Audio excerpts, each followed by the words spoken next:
Turma diferenciada, é um prazer revê-los. Eu já estou dentro da sua tela. O nosso assunto hoje é biofísica da água. Antes de eu te contar tudo sobre a água e a sua importância biológica, eu peço que você inscreva-se no canal e deixe o like também nesse vídeo, por gentileza. A partir de agora você não perde tempo. Vamos iniciar os trabalhos. Solta a vinheta.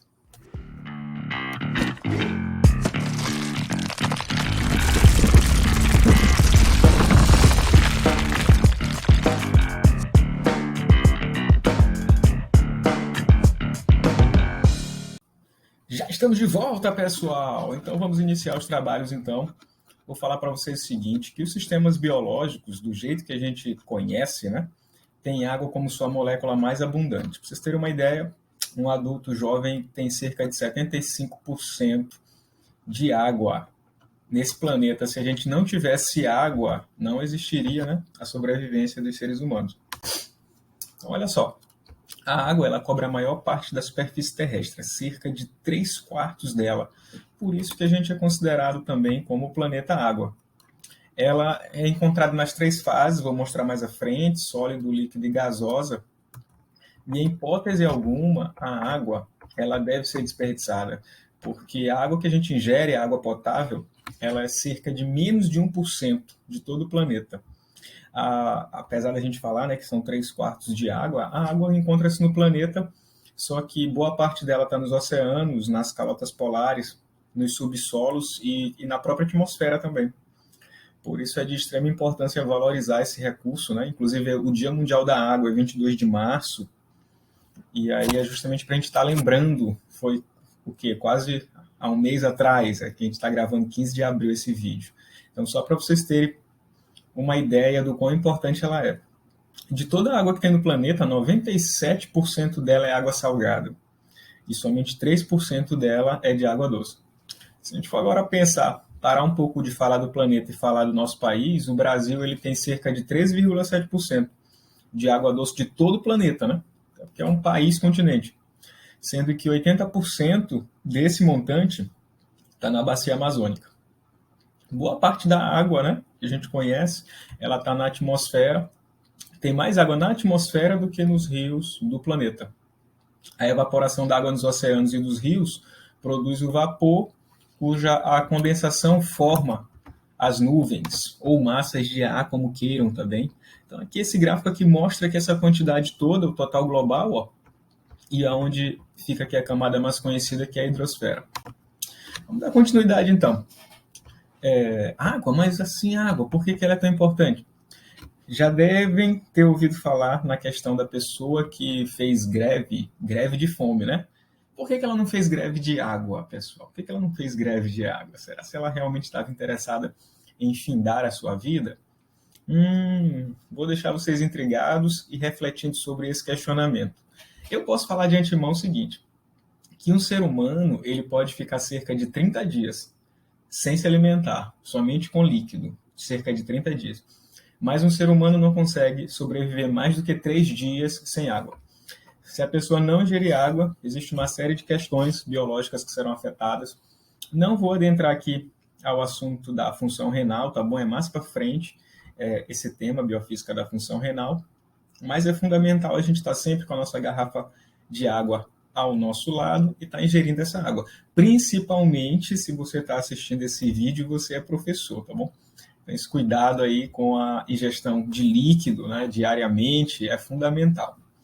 Vale ressaltar que aquela questão de 2 litros de água por dia não é um número mágico, tá bom? Existe uma relação que deve ser respeitada, que eu comento mais à frente. A fórmula química da água a gente conhece, H2O, e pronto, né? A gente encontra ela torneira, chuva. Ela é a única substância que você vai encontrar ela tanto na fase sólido, quanto na fase líquida, quanto na fase gasosa. Se a gente for falar da água em termos microestruturais, ela é um híbrido sp3, onde ela é 60% covalente e 40% ela é iônica. As valências dessas bandas de hidrogênio e oxigênio formam entre si um ângulo aí de 105 graus. Assim, a gente pode falar que a molécula d'água ela é assimétrica e também podemos afirmar que ela tem caráter polar. A forma dela é aproximadamente tetraédrica, e se fosse considerada esférica, teria um raio médio de 0,3 nanômetro. Tá bom? Resumindo, eu poderia falar que a água tem 3 características. No âmbito microestrutural, ela tem forte caráter de polar, ela tem abundância de pontos de hidrogênio e ela possui um valor diminuto. Quando a gente fala em água, a gente tem que estar mencionando sobre 2 características, que são as macroscópicas e as microscópicas, que a gente mostra mais à frente. Vou destacar aqui para vocês a questão dos ângulos, ó, a aproximadamente 105 graus, né? Esse aqui é o valor exato dela, 104,40. As pontes de hidrogênio estabelece 4 ligações de hidrogênio com as moléculas vizinhas, sendo, portanto, muito intensa as forças que mantêm elas unidas. Outro detalhe interessante a se frisar sobre água, né, que no planeta nós temos 5 oceanos. Ele é o Pacífico, Atlântico, Índico, Glacial Ártico e Glacial Antártico. Inclusive, aquela questão que se fala sobre os 7 mares dos desenhos animados, né, é porque você considera o Atlântico Norte e o Atlântico Sul, aí dá 7, tá bom?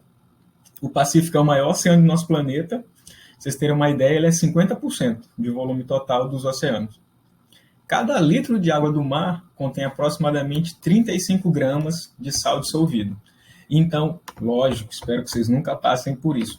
Em um caso de um desastre marítimo, a pessoa não deve ingerir água do mar. Por quê? Essa água do mar vai desidratar ela. Como mencionado agora, cada litro de água dela tem 35 gramas de sal. Então, se ela for começar a ingerir aquilo ali, ela vai se desidratar ainda mais. Ok? Vamos para frente, então. Vou começar a falar com vocês aqui sobre as propriedades da água. Vou começar pelas propriedades macroscópicas e vou falar da água como um veículo. As propriedades macroscópicas da água são densidade, calor específico, calor de vaporização e tensão superficial. Viscosidade também, tinha esquecido, pronto. A densidade, pessoal, a densidade do gelo é menor do que a densidade da água líquida, e assim o gelo flutua. No inverno, apenas uma camada superficial dos oceanos e de lagos ele se solidifica, permanecendo líquida a imensa massa inferior, e assim a vida continua. Vocês terem uma ideia aqui nessa figura, né? Ó, a água sólida.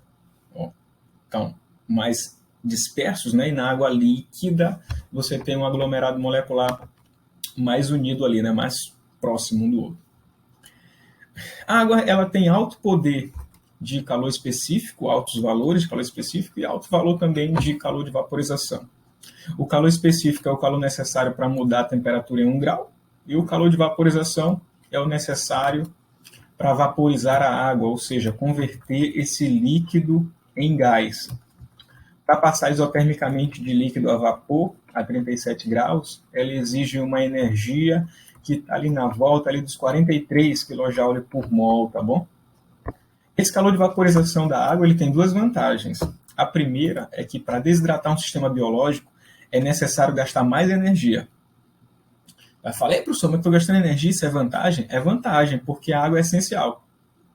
A segunda é um corolário da primeira, porque é necessário o uso da água para a gente controlar a temperatura corporal.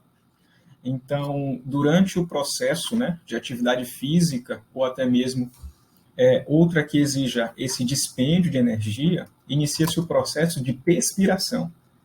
A gente chama de suor, de sudorese, tá bom? Assim como tem a respiração, existe a perspiração. A perspiração é o ato justamente de você ter que suar. Então, o suor é uma tentativa que tem o corpo de refrigerar, bota aspas nesse trem aí, de refrigerar o corpo do ser humano. Ele tenta refrigerar a nossa temperatura para garantir a nossa homeostase 36,6 graus Celsius, e aí aproximadamente dá esse número mágico aí de 37 graus. Se essa temperatura for elevada, estiver acima desses 37 graus, dependendo, né, dos animais, isso aqui varia de animal para animal. Certos animais que não transpiram, como os cães, eles controlam a temperatura pelo ofego.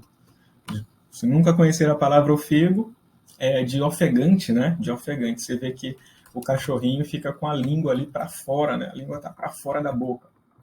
É a tentativa que ele tem. Vamos dar continuidade, então. Vou falar para vocês de tensão superficial. Essas duas figuras acima tem o lagarto Jesus. Passa aí no canal depois. Tem um vídeo sobre tensão superficial para crianças, onde eu explico como o lagarto Jesus consegue, então, caminhar, né, sobre a água. Tem umas aranhas ali também, acho que é uma aranha que está ali, pronto, está ali no cantinho, não lembro. A água líquida ela tem uma tensão superficial extremamente elevada por essas ligações da pontes de hidrogênio que mantém as moléculas fortemente unidas uma entre a outra. Por quê? Porque atrações intermoleculares tendem a manter coesas as moléculas de um líquido. Assim, as moléculas da camada externa são atraídas para o centro e constituem uma espécie de membrana que impede a penetração da massa líquida. Como a massa líquida não penetra, o animal que seja, né, consegue se mover através da água. Vale ressaltar que esse nome lagarto Jesus, né, vem da Bíblia, porque o Jesus caminhou, né, sobre as águas. É bíblico essa consideração. Com relação à estrutura humana, os ossos humanos são compostos por aproximadamente 20% de água.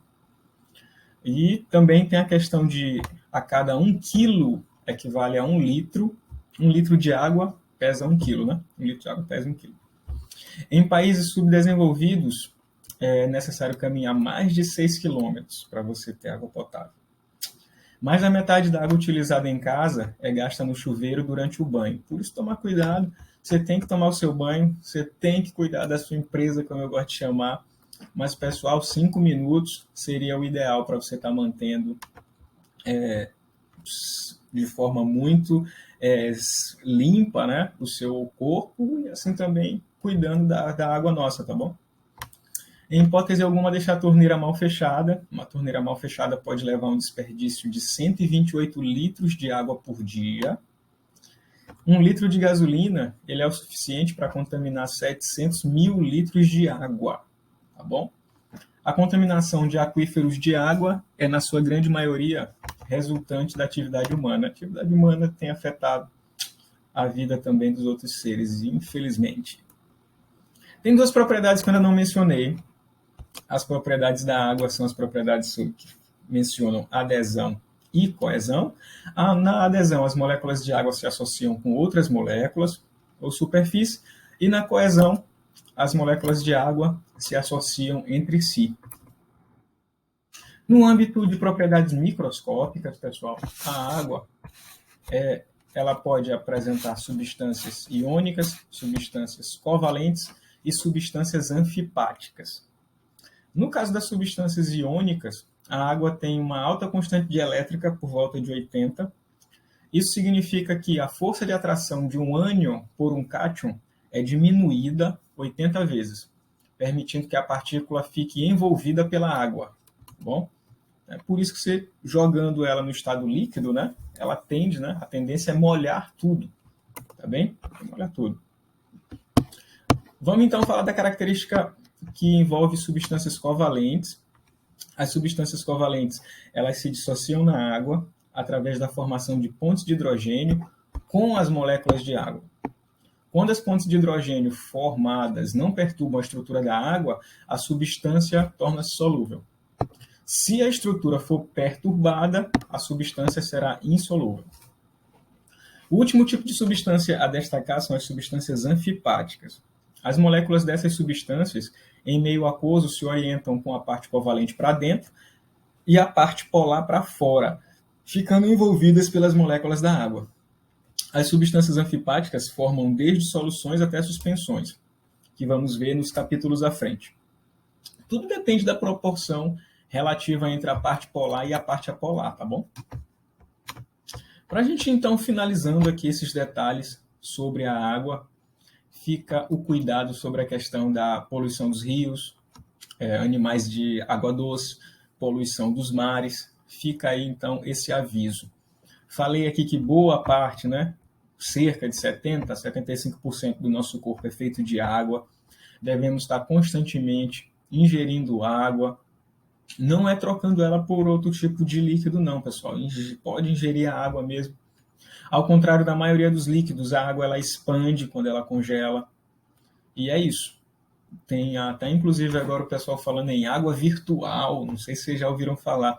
É um conceito que é utilizado para fazer referência à quantidade de água utilizada de forma direta ou indireta na produção de algum bem ou serviço, tá bom? Então, mesmo quando você vai utilizar algo para construir outra coisa, você acaba utilizando água, tá bom? Então, também é um cuidado a ser tomado.